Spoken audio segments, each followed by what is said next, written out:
Quite frankly, The Matrix is one of the best sci-fi franchises of all time, but to make it even more powerful, it's probably necessary to erase the existence of the Matrix Resurrections altogether. The Wachowski sisters created a rich and profound world with heroic and unforgettable characters. With previous interpretations and a long list of complex sci-fi concepts that were there, The Matrix seems like a top-notch choice for a video game adaptation. There have been unwavering efforts to bring this susceptible IP into the world of video games, but those efforts have been abandoned in the past. If we look at the current situation, there's not even a mention of a new Matrix game. That raises the question of what exactly happened to The Matrix, and whether another version of the franchise will be developed. As mentioned earlier, the abundant sci-fi concepts and the digital world of The Matrix make it the perfect choice for making a video game. Apparently, the creators of this world agreed on the issue, and even before the first film was released, they gave Shiny Entertainment the idea of making a game. But because the studio wasn't interested in pursuing licensed titles at the time, and the Wachowski sisters couldn't convey the concept of the film to them without special effects and more, Shiny Entertainment refused to accept the project. But when The Matrix went on screen, the studio desperately wanted to make a game of this title. And incidentally, the Wachowskis once again offer The Matrix to the studio at Shiny Entertainment, and this time the studio will gladly accept the game. However, Enter the Matrix was required to be ready in a short time to coincide with the release of The Matrix Reloaded, which made development and production cycles very problematic for the team. Although the team was able to break through these hurdles and release Enter the Matrix in May 2003, the game was not as impressive as a product at all. Enter the Matrix received a score of 62 from Metacritic.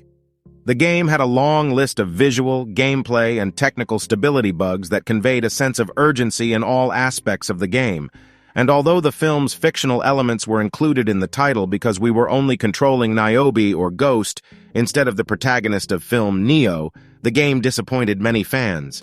But like many licensed titles of the time, the criticism had little effect on sales, and Enter the Matrix reportedly sold more than 5 million copies.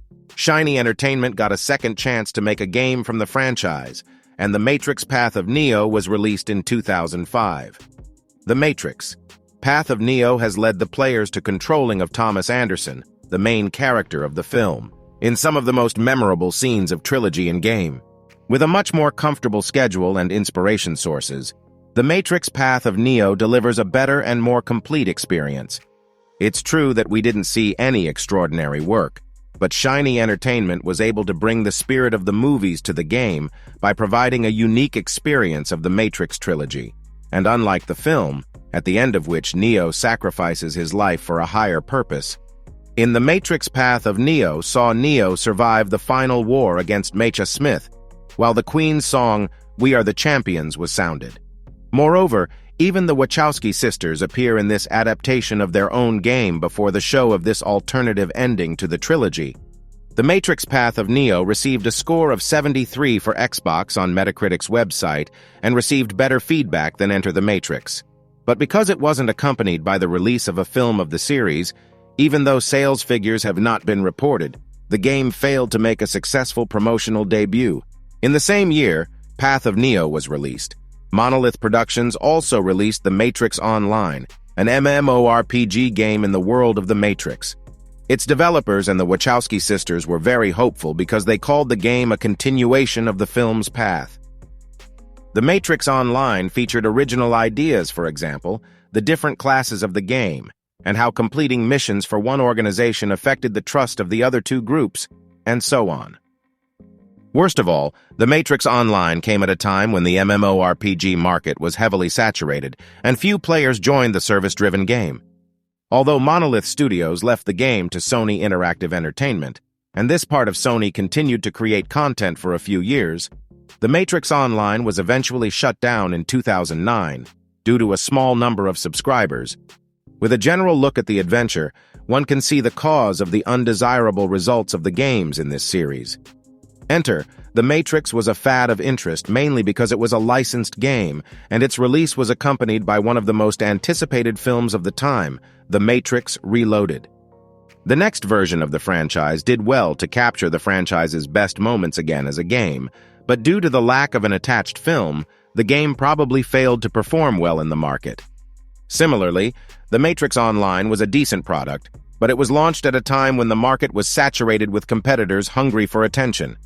With 2 consecutive failures in both feedback and advertising, as well as a sequel to the Matrix trilogy, the desire for the game gradually waned to the point that no one cared about a new Matrix game. Looking at the current situation, the demo, The Matrix Awakens Unreal Engine 5, has once again ignited the flames of hope in the hearts of fans of the franchise. Given the huge fandom created for this free demo and the movie The Matrix Resurrections on screen, the thought of a Matrix game being made makes sense. But in fact, there's not even a baseless mention of the development of a Matrix game, let alone a leaked or detailed report. Even the demo will soon be out of reach. Apparently, a Matrix game is unlikely to be developed in the near future. Alas, because the industry has enough potential to make a game out of this cinematic series. Remedy Entertainment might be a good option, especially after the unique fighting features and the heartwarming atmosphere it presented in Control. Kojima Productions might be a great candidate for this idea, as Metal Gear Solid 2. Sons of Liberty also had similar ideas for getting stuck in a virtual world, and Kojima is a master at bringing players into a conspiracy-filled experience. While the studio's name and ideas for a Matrix game can be described in detail, the sad reality seems to be that it probably won't be announced until the very distant future.